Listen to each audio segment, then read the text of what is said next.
The first quick tip I want to share with you about OBS, you can use OBS live stream software to record your content. You're going to put it in private mode and use it to create your content. Right here, I recorded this.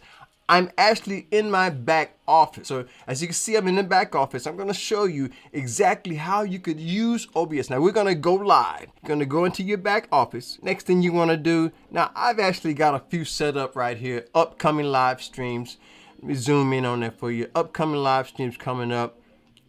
And I've got the one that I'm working on right now. 3 quick tips using OBS. Create content with ease. I always like to say work smarter and not harder. So go into your back office. Click on that. What you want to do, you want to make sure that it's a live stream, but you want to make sure that it's set at private. And once you set it to private, just save it in the private mode. We're going live in private mode, saving that as a recorded content.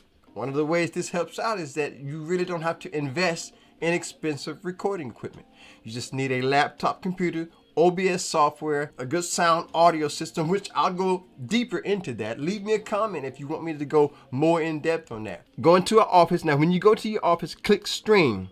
Once you start streaming, you're going to go and you see it start changes in the background. It changes to where your dialogue is starting to read. So we have the excellent connection. This is in the back office of YouTube.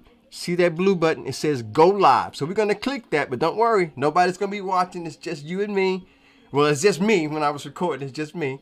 Private, but this is going to be you private mode in your OBS. So now you're recording your content with OBS in live mode, but you're in private in your YouTube studio in the back office. You can use that in the YouTube editor to keep you from doing a lot of edits with expensive software. So that's the first tip.